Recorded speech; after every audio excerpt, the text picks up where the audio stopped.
Madam Bahais. Honorable Minister, Honorable MEC, Honorable guests, industry players, all protocol observed. I have been loved by God more than I even thought was possible, because God sent me an angel at a time where I think I had given up on love, and my biggest mission in life was to see my daughter grow. He said he was 8 years old at the time.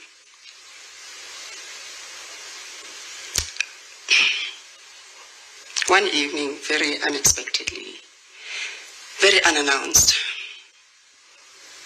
an angel walked into my house. I was introduced to this angel by his laughter, because I was all the way down the passage in my bedroom, and I just heard this laughter, belly laughter. Anyone who knew Mr. Shaw knew his laughter coming from my kitchen. I wasn't expecting any guests. I was expecting my sister Lorato. She lived with me in the city at the time. And some friends of hers had come to drop her off at the house. But there was just something about that laughter. Usually I would not have gone out, because it was her friends. She would have handled it. But something drew me out of my bedroom. And I walked down the passage towards my kitchen. And there was this gentleman in a suit, in a baggy suit, that was facing away from the passage that I was coming along. And as I got there, he turned around and our eyes locked. In that moment when our eyes locked, he gave me this. My husband has the best smile, and I'm saying has because I can still see it. My husband has the best smile. And he turned around, and all I saw was this radiant smile and this angel. At the time I didn't know he was an angel, but this man that was just so, I don't know, even in that moment, memorable. And he turned around with this big smile and went, "Hi, my name is Shona." So confident. So confident. Not arrogant, confident. And then he caught me completely off guard. I think for a moment, I literally just looked at him and didn't say a word. And I thought, okay, Connie, check yourself.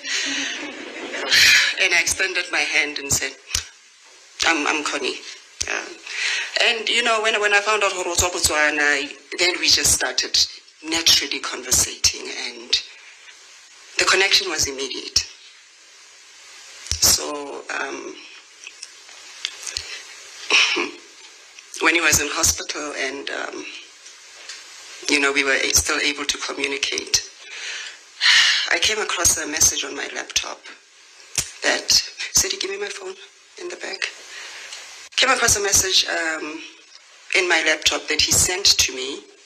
He used to send me random text messages, right? We did that a lot. When we weren't working or when we weren't at the same place together, and he crossed my mind or I crossed his mind, he would just text something silly, or we would just text, "I love you," or "I miss you, Miss Kat," whatever.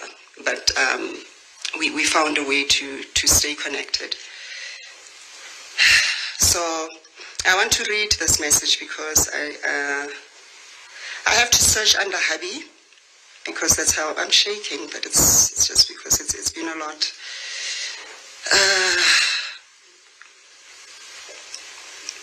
So I screenshot the message, and I sent it to him.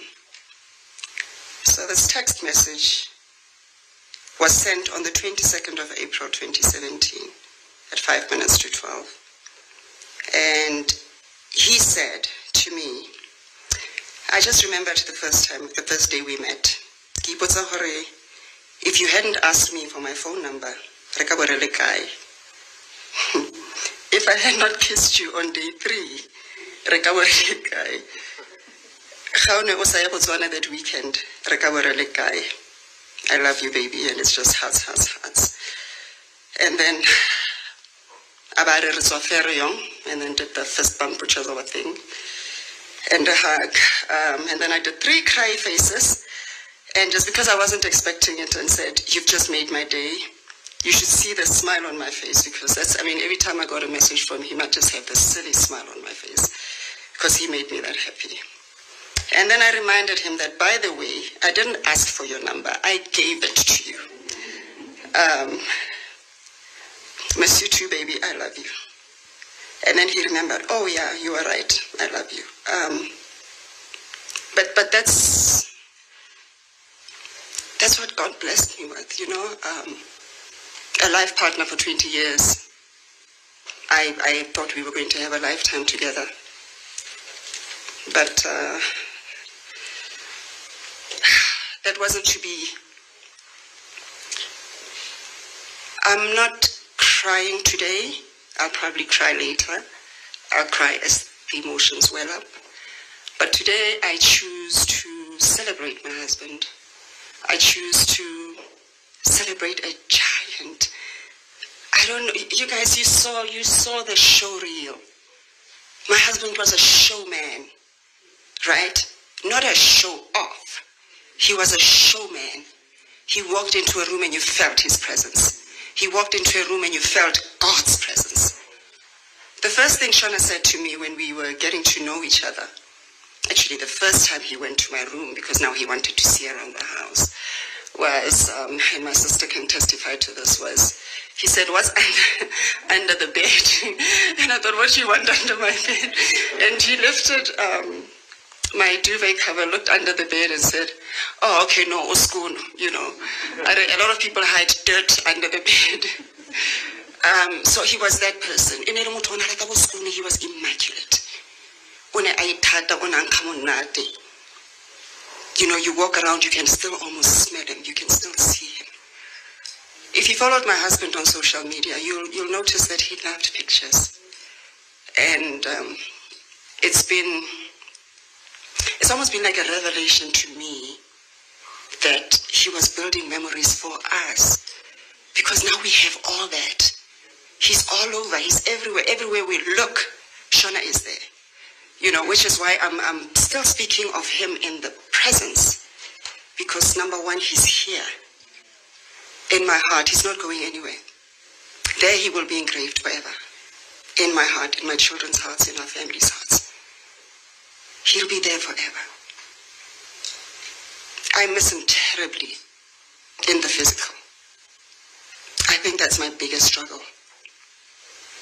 My biggest struggle is not so much that he's been elevated to glory, because I believe he's been elevated to glory. My biggest struggle is I wake up in the morning and I still hope to see him. I still hope to hear him say, Scott, what do you want to eat? Because he fed me. He made sure I was fed. I'm still wanting to see him come to set. Randomly to just come check on everyone and check on me. I miss his big hugs. Nobody hugged like my husband. I miss his big love. Nobody loves like my husband. When we got married, the pastor who married us, you'll see on my profile, I think I have that as well. To live, to love, to leave a legacy. I think my husband did all that and more. Shona lived. Like Mfundi said, he came into the industry like a tornado. You think, how this guy, Utamabani, and look at everything that he's achieved. Mr. Ferguson was the most underrated actor in this country. As a performer, as an artist, I don't think we appreciated him enough. I don't think we appreciated him enough. I think we're showing appreciation now that he's gone, or we are realizing that we didn't appreciate him enough. But here's what I'm grateful for. I can feel that this angel was loved by many. I can feel that he was revered by many. And where he is now, if you think Ferguson Films is great,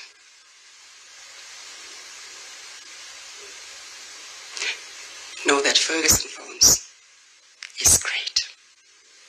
Because that's my husband's legacy. And it is going to continue growing from strength to strength. If I have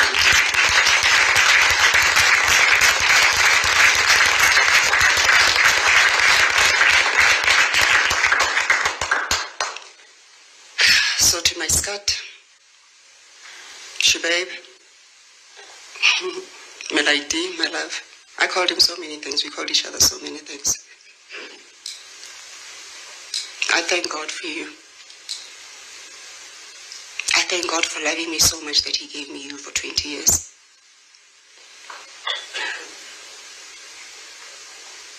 I think he knew, Shona, from when he was young. To him, every day was a blessing. And he said that to us all the time. Every day is a blessing. And this man lived every day like it was his last day. Didn't do anything in half measures. Went all in. Everything he did went all in. That's a big lesson for all of us. Live every